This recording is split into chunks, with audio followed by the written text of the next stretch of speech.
Welcome back to another episode of Mythicraft. Today is the 7th episode, and it's going to be a rather different episode from what we have seen so far.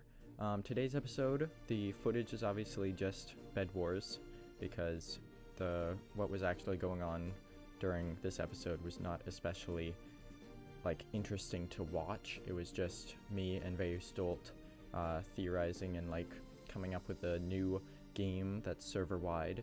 And so yeah, that's what today's episode is going to be. I'm just going to be explaining the game, and hopefully that will be enjoyable enough with the footage of us playing the minigame over it. Alright, so where to start?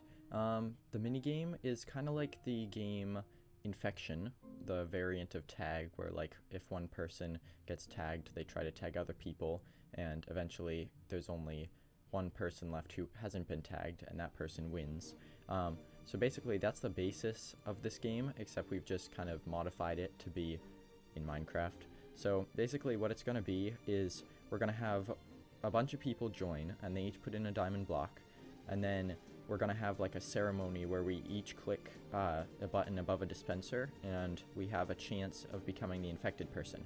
And if we become the infected person, we get to secretly take our diamond block back, just so that, because then you don't have any chance of winning it. So it would be kind of unfair if the first person to get infected just immediately loses those 9 diamonds, and then after that they're just having to infect people and they don't have any chance of winning all the diamonds.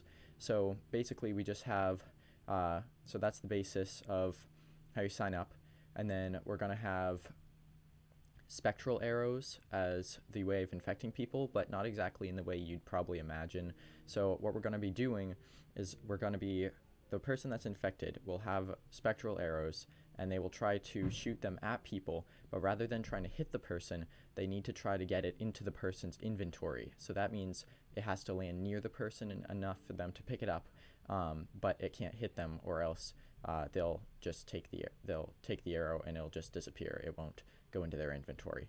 So the issue with that is that people are going to be it's not really an issue. So the point of that is that people will be able to avoid getting tagged by trying to take the shot instead, but also if you see someone trying to shoot the arrow towards your inventory, then you can actually shoot back at them, and if you hit them, then they are not allowed to tag you until they've tagged someone else. So that's kind of like a tag no tag backs kind of effect thing.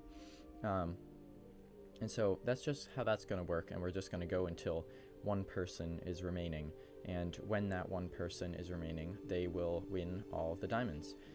We're also probably going to have people starting up little mini factions of survivors and infected people, but the thing is no one knows who's infected and who isn't, and it's probably better if you keep it a secret, because then you can do it better, and if someone else sees that you're one of the infected members, they're not going to want to tell people, because then that'll give other people an advantage and be able to see the people coming. So now we have that set up to kind of just make it all mysterious and stuff, and that's going to be enjoyable. And then we're going to have also a betting system for the people that are infected. So if the people are infected, then they can go to an infected district kind of thing that's located just southeast I think of the shopping district.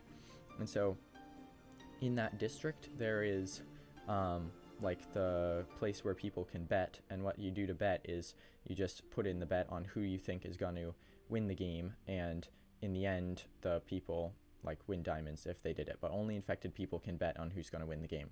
And so yeah, that system is just so that the people that are infected have a motivation to keep fighting, because then they have a chance of winning all the diamonds from betting.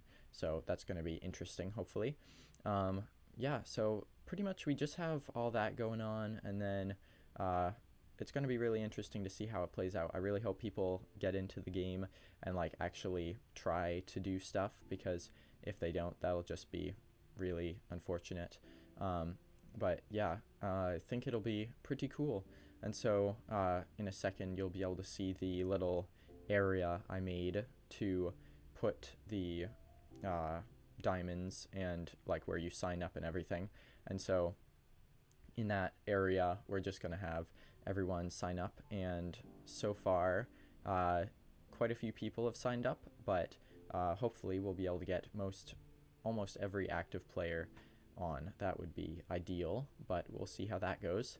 And so I've also started the little district for the infected people, but all I've made so far is just the little betting area, and hopefully the person that is infected first will be interested in going and doing that, and then we will hopefully see some cool stuff being built over there. And so yeah, that's pretty much what we have going on in this minigame, and we'll just see how it goes. I'm really looking forward to it. I think it's going to be super fun, and hopefully people will get involved and actually try, because that would be the most enjoyable course of action. And with all of us stuck at home now, what better way to spend a day of not being able to go outside because of infection than going on Mythicraft and trying to infect other people in game? I mean, I think it's perfect. Yeah, hopefully it will be enjoyable, and hopefully it will also be enjoyable to watch.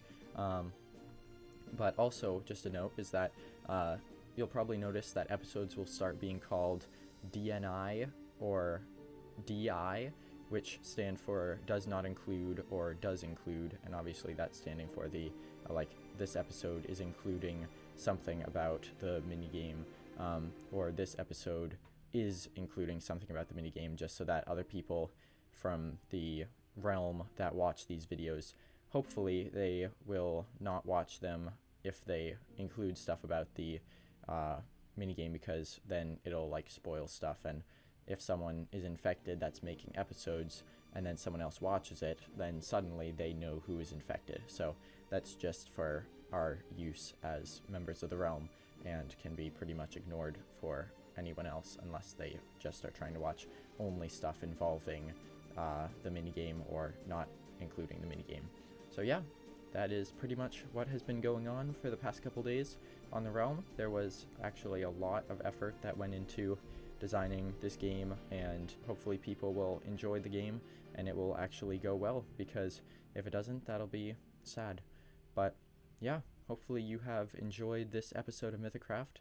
That's pretty much all we have for now, because yeah, it took a lot of time to just develop all this stuff. So even though it doesn't look like there's a ton of content in it other than just this mini game, which was actually, we had 9 hours of mini gaming the other day, and so I just went through that and got some of the best footage from Bed Wars. So hopefully you've enjoyed this episode, and please stay tuned for the next episode, which should be coming out this upcoming Saturday. So thank you for watching. Have a nice day. Goodbye.